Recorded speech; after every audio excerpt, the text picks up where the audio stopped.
Assalamualaikum warahmatullahi wabarakatuh. Apa kabar anak-anak? Semoga kalian masih tetap semangat dalam mengikuti pelajaran hari ini. Baiklah, kita akan masuk kepada materi IPS Terpadu kelas 7. Submateri kita kali ini dalam tema 4, Masyarakat Indonesia pada masa praaksara Hindu-Buddha dan Islam.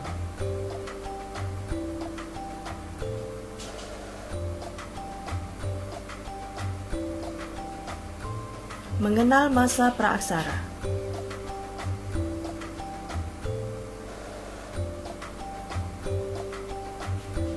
Tujuan pembelajaran, peserta didik diharapkan mampu memahami masa praaksara dengan baik. Peserta didik mampu mengidentifikasi periodisasi masa praaksara di Indonesia.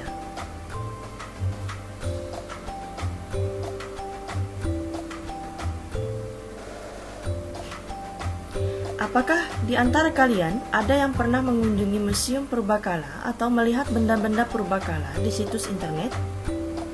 Pada zaman apakah benda-benda tersebut ada? Dan bagaimana kehidupan pada masa tersebut? Di tempat itu, kalian dapat menemukan benda-benda peninggalan dari orang-orang zaman dahulu. Benda-benda tersebut ada yang berupa fosil, yaitu sisa-sisa tulang manusia, hewan, dan tumbuhan yang sudah membatu. Ada yang berupa artefak, yaitu alat-alat kehidupan seperti senjata, alat pertanian, dan alat rumah tangga. Ada pula yang berupa tulisan seperti prasasti dan naskah kuno. Melalui benda-benda tersebut, kamu dapat mengetahui kehidupan orang-orang pada zaman dahulu, khususnya di Indonesia. Kehidupan manusia di Indonesia telah ada sejak zaman dahulu, diawali dengan masa praaksara, yaitu suatu masa ketika manusia belum mengenal unsur-unsur kebudayaan dan agama Hindu-Buddha, yang ditandai dengan berkembangnya unsur budaya, agama Hindu dan Buddha. Selanjutnya, masa Islam yang ditandai dengan berkembangnya unsur-unsur Islam dalam kehidupan masyarakat yang ada di Indonesia. Bagaimanakah perkembangan masyarakat di Indonesia pada masa-masa tersebut? Bagaimana perkembangan peradaban mereka? Kita akan masuk kepada materi yang akan kita bahas kali ini.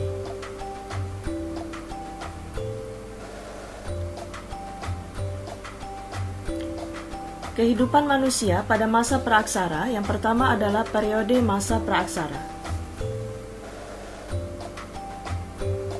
Periodisasi secara geologis. Yang pertama, zaman Arkaikum merupakan zaman tertua. Zaman ini berlangsung kira-kira sejak 2500 juta tahun yang lalu. Pada waktu itu, kulit bumi masih sangat panas, sehingga belum terdapat kehidupan di atasnya.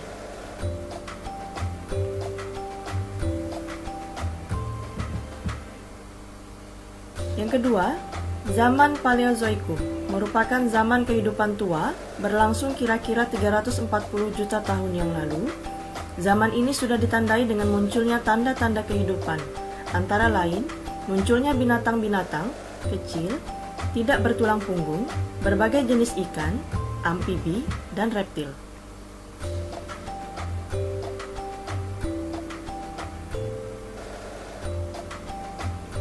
Zaman Neozoikum merupakan zaman kehidupan baru, berlangsung kira-kira 60 juta tahun yang lalu. Zaman ini terbagi menjadi dua, yaitu zaman tertier, yaitu reptil besar mulai punah, dan zaman kuartier, awal kehidupan manusia pertama kali di muka bumi.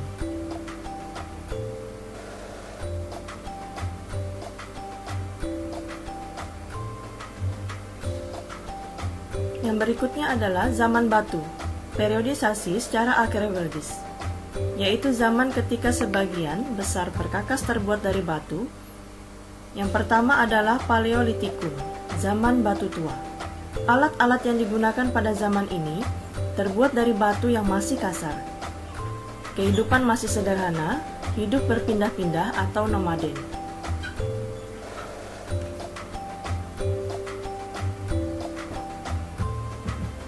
Berikutnya adalah zaman Mesolitikum, zaman batu tengah. Pada zaman ini, manusia sudah ada yang menetap sehingga kebudayaan yang menjadi ciri dari zaman ini adalah Job Ken Modinger dan Abri Southroach.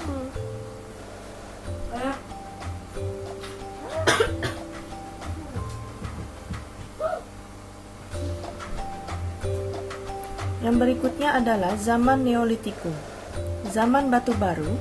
Pada zaman ini, mereka mulai hidup dan menetap, mampu menghasilkan makanan sendiri melalui bercocok tanam.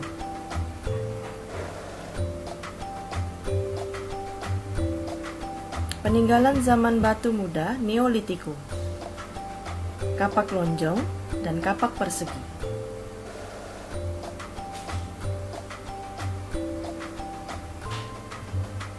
Zaman Megalitikum, zaman batu besar, seperti menhir, dolmen, kubur peti batu, waruga, dan sarkofagus. Menhir atau batu tegak atau tugu yang berfungsi sebagai pemujaan roh nenek moyang dari Toraja, Sulawesi Selatan.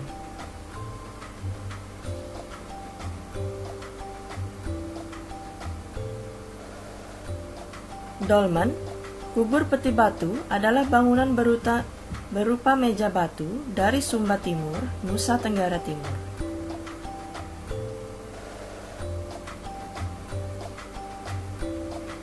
Waruga merupakan peti kubur batu dalam ukuran yang kecil.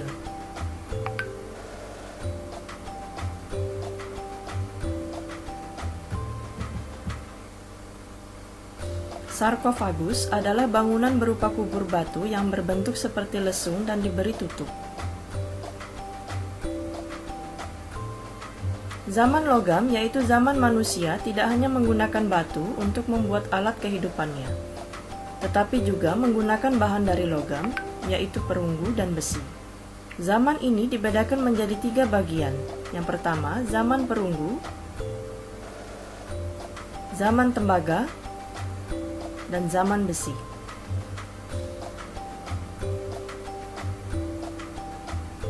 Periodisasi berdasarkan perkembangan kehidupan. Yang pertama, perkembangan kehidupan masa berburu atau food gathering, perkembangan kehidupan masa perundagian. Yang ketiga, perkembangan kehidupan masa menetap dan bercocok tanam.